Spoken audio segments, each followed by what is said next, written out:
Welcome to this week's Treasury Career Corner podcast, where I interview Treasury professionals about their Treasury careers. Each and every week, I talk to treasurers about how they built their careers, where they are now, where they see both themselves and the Treasury profession going to next. Let's get on with the show. So welcome to this week's Treasury Career Corner podcast. This week, it's a bit of a different podcast. So it's the end of the year. I'm going to interview or catch up with Katie Hardie, who helps me run UK and Europe. Later on in the show, Joe Grabowski, who runs our US office.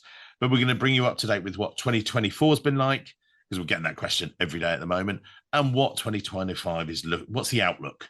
We're looking into our crystal ball. We're reflecting on what's happened so far.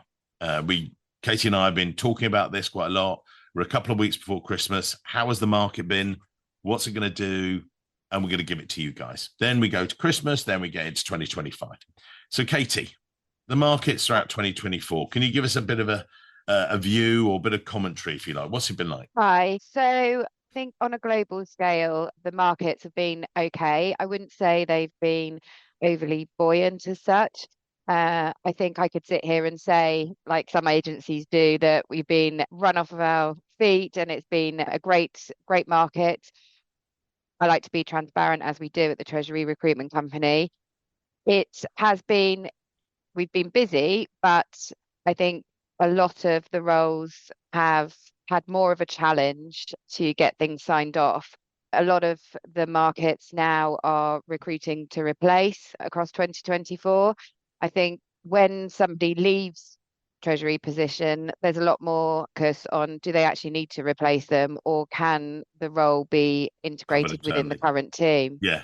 And there's a lot more scrutiny on and a lot more hoops to jump through before they can actually get the sign off. So I think the end-to-end process is taking a lot longer than perhaps it was a couple of years ago. So the image is, in some ways, that people can go on LinkedIn, put an advert up there, put everyone in, get a big response. But actually, the people they get are people just looking for any old job.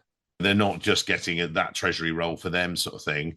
And I know that you and I've talked about this because you were an HR and in-house recruiter. What was that like? I think the thing is, again, being very open and honest, if you're in-house, the last thing you want to do is use an agency. So you go to an agency through gritted teeth. And I think the perception is that you can go onto LinkedIn, post a job, and that will be absolutely fine. It will give you all the people that you want, and then your percentage or your KPI for direct hiring is where it needs to be. With LinkedIn at the moment and other job boards, as you've just spoken about, you get quantity.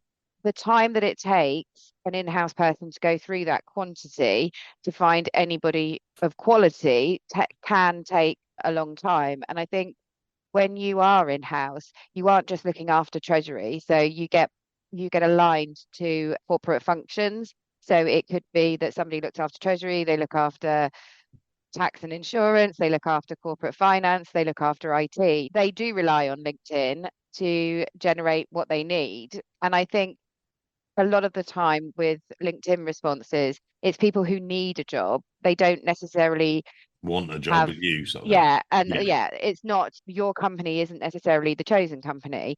I think where we come in is very much that we engage with the Treasury communities on a global scale on a daily basis.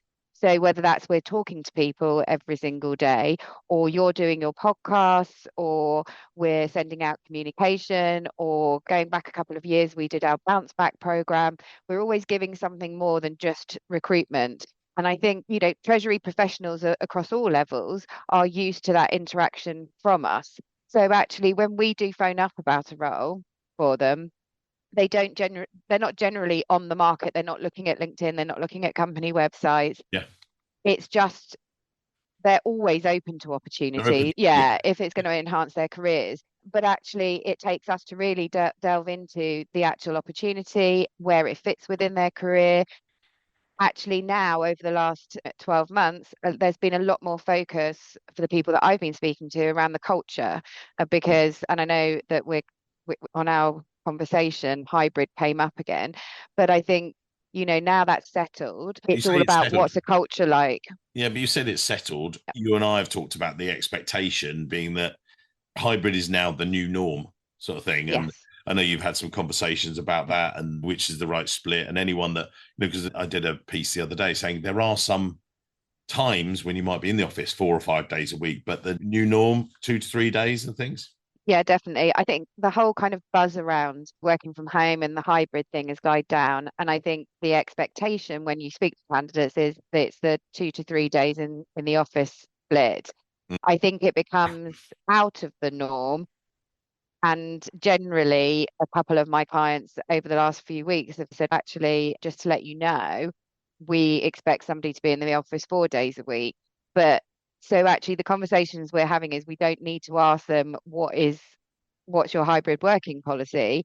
It's a given that it will be 2 to 3 days unless they tell us, they feed us the information to say otherwise. Yeah. And also, I know you and I, we've been doing a lot of the UK markets and the more junior roles because people say, oh, you just do treasurers. No, we do all levels. We do treasury analyst, treasury manager. So if you're listening today as well, when you want help, call us, whatever level you might be. We're not just at the senior level, but it's been a sort of change of requirement when we've been recruiting those roles, hasn't it? The roles have been a bit more strategic, wouldn't you say? Yeah, definitely. It had started a bit more last year in Europe, where a lot of the mandates we were getting, no matter whether it was the sort of treasury analyst or sort of head of treasury, where it was becoming a case of actually we do want people to do the day-to-day operations, but also we want them to look at the future and look at and do forward-thinking strategic things. Having now looked at the UK market across this year, it's becoming the norm. I think there is a lot more talks internally around actually getting pure treasury specialists who can do the strategic side of things. Their teams can be a bit more agile, and a lot of the not mundane, I wouldn't say, but the sort of the hardcore operational and administrative tasks could possibly be outsourced or could just be lifted slightly in terms of this in terms of the structure. So I know that a lot more focus when I've been getting briefs from clients has been on actually we want them to be able to run a project from start to finish, and Yeah, that's not necessarily a natural thing that, especially at treasury analyst level, that they've been exposed to. before. So it's Um, changed. yeah, Yeah. yeah, I mentioned there that we don't just do senior stuff, but I think the methodologies are a bit different now, aren't they? Because we get retained on the more senior roles, but then we do more contingent work. And maybe someone listening, they don't know what contingent work means. Actually, I know that we spoke about it the other day, and I thought afterwards, actually, someone doesn't know what does contingent mean. Do you want to just explain yeah, that for the listeners as well? And then, because I know that sometimes they try and do that in house and things, but then we get a yeah. contingent search, what that is. Yeah, the contingent search is basically no win, no fee. Right. So actually we will source the individuals, and the clients don't pay anything until we've successfully engaged them into the business via signing a contract. And I think a lot of the time, the junior level, that recruitment methodology works absolutely fine because the chances are the in-house team have already done some form of direct sourcing. Contingent, I think, going forward into 2025 will still be part of the more junior level. And then also we've got I think we've redone our website recently and we're being more explicit in our messaging and actually saying to people, look, we can help you whatever stage of your career. If you're a treasury assistant, need help, call us. If you're a treasury Yeah. manager, call us. If you're a treasurer and you need to recruit any of those guys, yeah, you don't have to go to your non-specialist agencies who you spend half your time explaining what they actually do as well. Also, I think for a client, what tends to happen, as I mentioned earlier, the process is taking longer for roles to get signed off. And when somebody resigns, for instance, then in-house recruitment will possibly look for, they tend to have from my experience, they tend to have a service level agreement of looking directly for 4 to 6 weeks before then they would look at engaging with external providers. When you add all of that up, you're halfway through someone's notice period. So then by the time it comes to the agency, the need is a lot greater because the gap in that team could put business in a vulnerable situation. And I think if you come to a specialist like ourselves, we pretty much have got our finger on the pulse of who actually would be open to a move because we're talking to them all the time. So actually we don't start from ground zero. We've got that head start, I guess, over more generalist agencies who may not have had a treasury position for a few months Yeah. I don't know. or We've more. done a lot of, you mentioned there about the community and everything else, and we're Yeah. giving more back. So, and then what we're talking about is those treasury managers, want to help them, if you like, because I know throughout, if we look at the geographies, if you like, so UK, you've had a bit of recruit to replace sort of thing. But I know that in Europe, when you've been recruiting those treasury analyst roles, you've come up against salary issues, haven't you? Because they don't want to Yeah. pay so much, but they actually have to. Yeah. Because I know that do you think our salary survey helps with that? Or what are you thinking? Yeah, I do. I think because a lot of the time the actual hiring manager is aware, if you like, of the changes in the salaries. But a lot of the time, going back to what I said earlier, where they've got to jump through a lot more hoops, they need some black and white data to actually get the sign off to increase the salary. Going back to sort of Euro finance, I had so many clients coming to me going, "Oh my gosh, what is going on with the treasury analyst and treasury manager market? Because we just can't seem to get the level of experience for the salary that we've got signed off." Yeah, And it just becomes a more challenging market. And really, what we've seen over the course of the last 18 months is the demand and need for treasury analysts is a lot higher. So treasury analysts have got the pick in the market. But what that means is that the salaries are being inflated. So once you could get treasury analysts who have 5 years experience for sort of between 50 and 70,000, now you can get somebody with maybe 2 to 3 years experience wanting 70,000. There is a big change. And a lot of my clients, when they've seen the data from the salary survey, have been appreciative of it because it means that they've got some hardcore evidence to be able then to take to whether it's the CFO or the HR team and say, okay, this is actually core evidence that we need to either our expectations on experience level or increase the yeah. salary. And I know that we also talk about treasury centers and moving operational Yeah. activity out there, non-strategic sort of thing. So Yeah. we talked to Paul Hussey at our Dublin conference where he was live on stage at one of our previous podcasts. And he was talking about the fact that, you know, treasury operations at some point was dying out, but it wasn't actually dying out. He was talking about some of the operational stuff being streamlined sort of thing. And I don't think it will ever, as you said, phase out. But I do think, especially over this year, the conversations I've had is we want somebody who is an expert in treasury to come in and do the strategic side of things. And if they come in and they seem to be getting bogged down, if you like, with the non-strategic elements of the role, then they would look to outsource that. And in the 5 years that I've been here, I've not seen those types of conversations, Mm. especially at the more junior level as well. Seen it at the more senior level, but treasury manager level, it's coming into play as well. The world of treasury is changing. I think that's reflecting in the salaries as well. We've just done the latest one. We were over 1,200 people now. We produced all these different results in the past. One of the things that actually, if you're listening today, you do the salary survey, treasurysalary.com, but also we're changing and shifting a bit because what the feedback from the audience, we were running it quarterly at one stage, then we realized that was too much.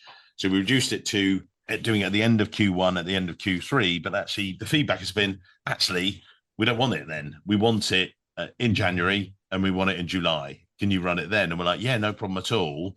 We go to clients when we're actually recruiting for them. But I know that this year you found it's quite weird when you put someone forward for a role and they've started to get to know, understand about a position and things like that. A lot of the salary expectations have been changing, but they haven't been, what's the word? Beefing up their salaries falsely, have they? It's been actually, No, no, yeah, it's not a case of they get to offer stage and they try their luck. It's just been obviously we want to showcase with people's current salary and what they're looking at based on the information that they've had in terms of a job description and things like that. But what I've seen, especially more at the senior level this year, is that as they go through the process, they understand the size of the business in a lot more detail. They understand the remit of the current treasury team. they understand the remit of the role, both as in what they need to do in the now, but also look to the future. They then start having a think about actually what is that role worth, and what would I need to be able to move to do that role. And I've had a lot more of that this year. And again, our salary survey has helped because it means that we can actually advise candidates, yeah, about what's realistic and what then pushes them out of market Yeah, rate, and in and market also rates. be able to liaise with clients to make sure that they're coming in at the right level. Yeah. We're going to look at 2025 now, just the outlook. One of the first things I was going to say is about our live events. So they've been really good this year, a bit of a pilot year, if you like. So we've done them right the way across. We've done everything from Greece to Vegas. Someone actually said to me yesterday, said, God, you've been everywhere. I went, yeah. And I'm actually quite pleased just to be back in my shed, just doing some of the podcasts and things. But I think they are becoming the norm. People go out there, they love the event. So we're going to do a couple in London, two across Europe. So we've got Dublin, Netherlands, and then we're also focusing on 5 or 6 across the US, if not a bit more as well, and Eurofinance and AFP and things like that. But I think for me, or what for you, do you think is going to happen 2025? An interesting year? I think it will be an interesting year. I think in terms of process and the time to hire, I think that will stay a bit more challenging. I do think I'm interested to see, because we've had a lot of more senior remits this year than we have had in the past couple of years.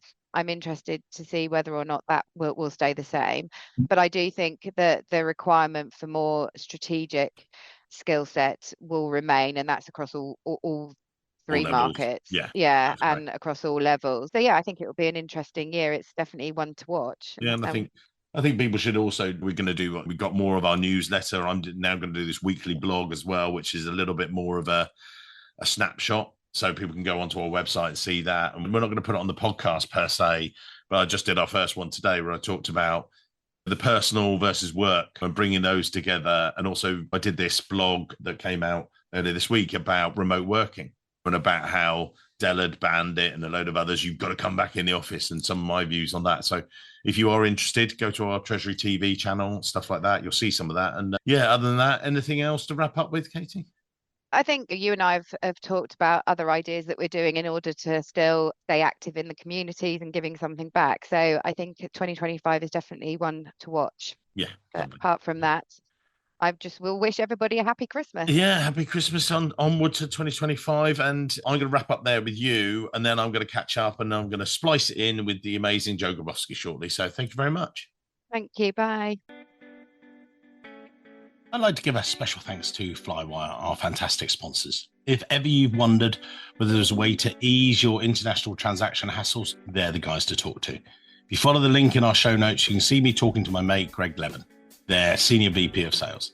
I get Greg to explain who Flywire are, how they can help you and your treasury team with your cross-border payment headaches. Follow the link in today's show notes.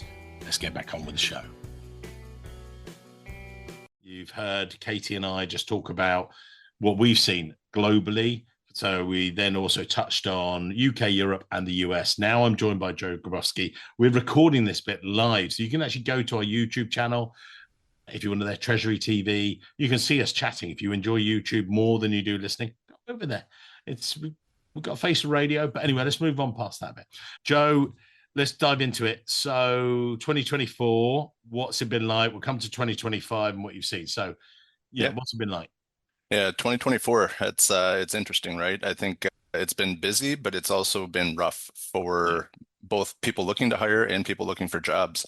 Really what I think is you're seeing a shift from an employees market, which we've probably seen a little bit post-COVID all the way until probably mid last year, more toward an employer's market. And really what that ripple effect has, or the downstream impact of this, is budgets have been tight across the organization.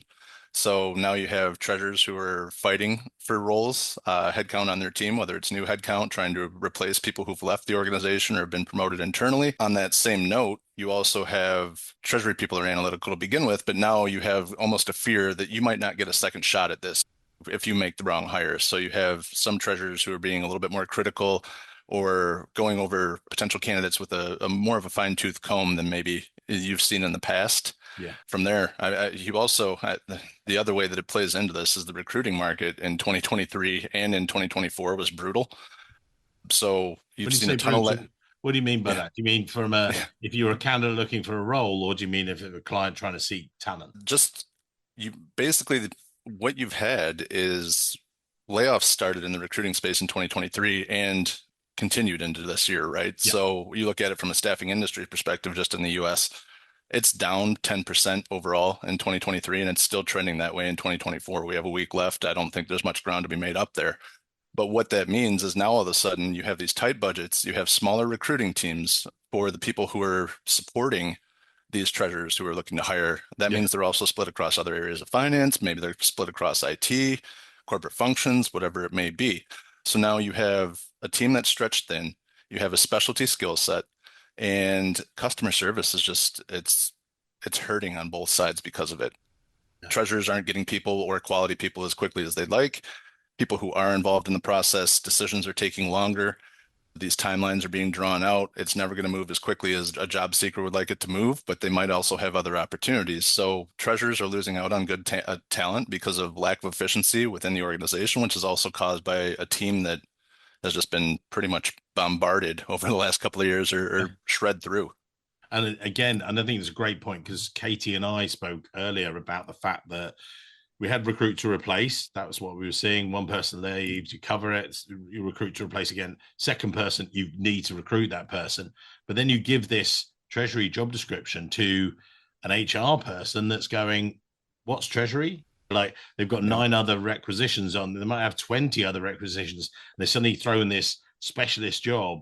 And then they come to us and say, oh, I put it on LinkedIn and I've had 100 responses. And you go, yeah, and you're calling us? Yeah, we pretty much know that you haven't been successful.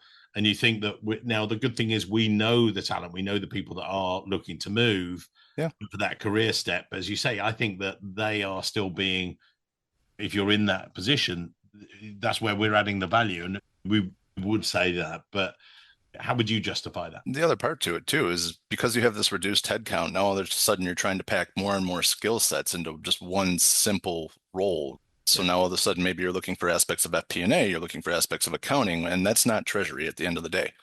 There are people out there who possess all of those skill sets, but it's just compounding on top of itself where you have tight budgets. Most internal recruiting HR teams do not have the ability to work with external vendors simply because they're already under the microscope for their budgets. They've already been slashed.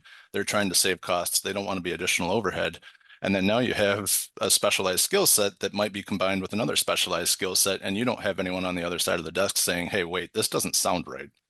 The quick solution, is it just simply just call us? And I think it would be. I would say I had a call with a treasury, with a HR person the other day, and they've got a treasury role.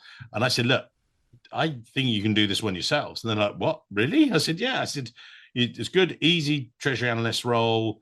I think they could get some good people. And I actually said, look, go to the market. I said, if it was a more specialist role, they're quite a specialist company. And I won't say who, because I think we will get the vacancy later on. But I said, you might get that person. You need to go and follow this process. Go through the process. These are the things to look out for. I'm like, okay. They were like, I was coaching them. They were like, you won't get paid. I said, I don't care about getting paid yet. I said, the fact is, I think you might find the person, but you can then go to your CFO, your treasurer, and say, I've tried it with Mike's advice. We didn't succeed. We need to do it on a contained search basis. We'll give Mike some money. He'll go find the person. And they're like, oh, okay. That's what you're saying. Well, and that goes into the data points as well, right? Like the Treasury Salary Survey, that's crucial because that's real-time information. It's not from a salary.com. These are specific Treasury practitioners that are giving you a reflection of the market around you. And that's a lot of the coaching that we do here in the US. And I'm sure it's true on your side of the business or your side of the pond as well. But we're spending a lot of time just coaching people on the misalignment between what they're looking for and what actually exists in the market and trying to level set expectations to find a match between the two. And I also was interviewed on the Strategic Treasurer podcast recently. We'll put a link to that in the show notes. And really good conversation with Craig Jeffrey. he was particularly quizzing on US salaries, how they compared. So don't really compare to European. It's very different with the tax and everything else. Higher taxes in the US, Yep. higher salaries. So more comes in and more goes out in different Yeah. ways and different baskets. But there was that side of things. But then also I explained to him, we are shifting our salary survey a bit, moving it from, we were doing end of Q1, end of Q3, doesn't really fit with people's schedules a little bit. So we're going to make it half yearly, run it in January and July, just to fit in with our treasury folks. That's what they want. So let's do it. So we're going to rerun that. Bit more work for us, but I think that's going to be better. Salaries, what have you seen from your side that you've noticed? Because we'll come back to the placement we've recently made. What have you seen salaries wise? It's been a mix, to be perfectly honest. You still have the misalignments between the skill sets and titles and salary, but then you also, we've run into a fair number of companies that are like, coach us on the market. Tell us what we need to pay, or they'll at least look to us for guidance. They're open to being coached. And those are the people, at least in my experience, that seem to be a little bit more serious about hiring. You have the tire kickers, what I'll call them. Yeah. The people who are like, oh, we're going to throw a dart in the dartboard and just hope that we hit a bullseye. Yeah. And then you have the people who actually want to take a more strategic approach to this and make sure that they're entering the market the right way. Because when you look at this, there's two sides of this equation. You're trying to get people in the door, but you're also trying to keep them. And this market, it is an employer market right now. Who knows how long that's going to hang on for? But as soon as you're risking attrition if you're not in line with the market and if you're not treating your team. And then I mentioned it there. We recently made a really great placement in New York, which we'll be able to announce early in the new year. But that came from Treasury Career Corner Live, didn't it? And as well, we're finally, it works. It's plan, it works. Who would have thought live networking and having relationships that we've developed over all these years pay off? But yeah, and honestly, that's a tip. If you're a practitioner listening to this and sitting in the market, because there are so many people in the market, this is the first year I think that I've heard in quite some time where I've actually run into a fair number of people who they've been laid off, they've been impacted by reorganizations, something like that. And sorry, I know this is a little bit off topic, but if you're looking for that job, if you find yourself in that situation, because there are so many people in this market looking, that's why you can't rely on a LinkedIn or anything like that. Mike mentioned it earlier. If you're getting hundreds of applications, you're bound to get caught up in the wash and not even noticed. That's where the networking comes in. And that's when you mentioned the networking piece and the relationships that we have. I got to throw that out there for anybody listening, is make sure you're maintaining your network, checking in with your network. That's going to be your best shot in an employer's market to landing a role and being able to stand out from the crowd. And if only US Treasury professionals could come to any of 6 free events that we're running in 2025. We've done the same. In fact, we did a few more this year, not US wise. We've got 6 events we're going to do. I'm doing New York, actually the first one in New York, end of March, then potentially Texpo, then Kyriba Live, then AFP Boston, and a couple of others. We're doing a couple more Texas and a couple more Chicago, I think. And then we've got our UK and European events. And actually, we did our last London one the other day, and everyone was like 100+ people in the room. 2 amazing treasurers, treasurer of Porsche, treasurer of Tesco. And then everyone got to network, and they were like doing the networking. Oh, wow, this is great. Yes. And they're not getting it through their associations. They're going, actually, we're putting on, we love doing it because then we're getting the clients, we're getting the candidates, and we're enjoying it because I'm actually meeting the Treasury folk out there and catching up with yourself. You came to the last one as well in our New York session, which is going to be great. And as we say, that made it last time, didn't it? It did. And when you think about it, people are showing up to these events, number one, to learn and hear the stories of people who are sitting in the treasurer's seat, right? Yeah. The other half to that is if you're showing up to a networking event, you know that you're there to network. It's easy to ignore a cold outreach on LinkedIn. It's easy to ignore a cold email. You have someone's full attention. People aren't sitting at these events just on there with their heads buried in their phone, right? These are people who are actively looking to build their networks in the treasury space. I guess we will make it a pitch for the live events, right? These are networking events. These are for like-minded professionals who want to build their networks within treasury. And well, when I spoke on stage at AFP Nashville, one of the points I made, it was one of my closing slides, if you like, was the word networking. Yes, it's great to have a beer. Yes, it's great to socialize, but it's in the middle of that word. It's like net, and it was like work. And I said, don't just think, oh, great, and come here, sit here. Be prepared to work at it. And it's great. The people that did, 2 or 3 people have said to me, from the New York event, they've actually caught up and expanded their own networks with some of the people they met. 2 or 3 different groups, like these spidergrams, which is great because actually they're getting a better connections. They've got more people on their LinkedIn. So that's why we do it. And maybe I'm hopefully we'll announce the sponsors soon, but I think that can really help us as well. Absolutely. That's people helping people and just, again, trying to help build businesses, build networks, and build teams at the end of the day. Yeah. So I'm going to wrap up for this year. Next year, what are we thinking? We've got all the events, got everything else. Yeah, obviously we have the events. Outside of that, I'm in the market every day along with you. We're talking to treasury practitioners. We're talking to people looking to hire treasury practitioners. I look at this as, I know you've been in business for 20 some odd years. I don't want to age you here, but 26 now. You wanted to throw a number out there. So here we are. But I still look at this as a startup in the US, to be perfectly honest. And I know there's a lot of territory to cover here. There's a lot of relationships to be made. There's a lot of people to talk to. That's that day one mentality that I'm taking into 2025 is just approaching it, pedal to the metal, seeing what we come up with in the end. I think for me, 2025 is a few different things. Obviously, the business, we continue to grow with the placements. We do the networking live events to meet treasurers, to meet treasury candidates, to help find you new roles, new positions, and help you build your networks. But also we do the other bits. We do the salary survey. We talk to treasurysalary.com.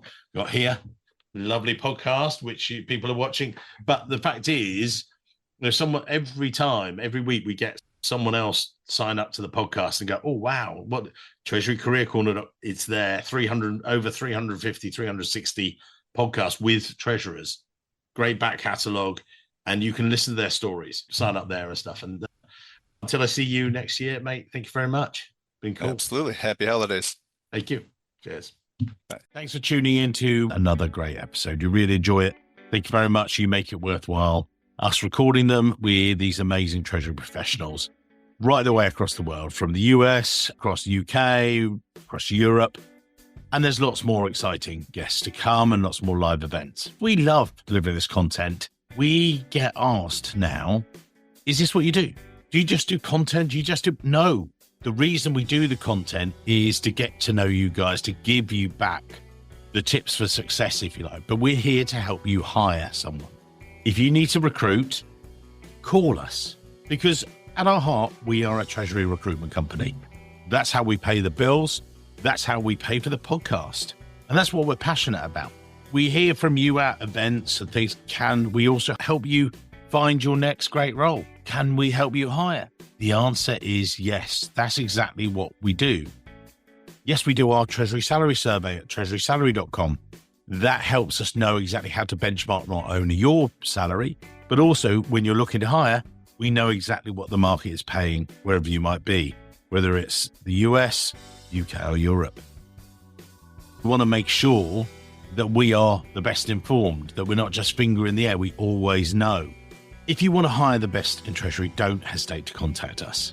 Go onto the website, treasuryrecruitment.com, or for the US, you can contact Joe Grabowski. Europe, contact the lovely Katie. For more senior roles and roles across the UK, reach out and contact me. Or drop any of us an email, joe at treasuryrecruitment.com, Katie at treasuryrecruitment.com, or Mike at treasuryrecruitment.com. Let us help you make the hiring process as amazingly seamless and easy as our podcasts are to listen to. Thanks for your amazing support, and looking forward to seeing you at either an event or a conference very soon, or just give me a call. Let's help you find the next role or recruit the next treasury professional. All right. Until next week. Many thanks.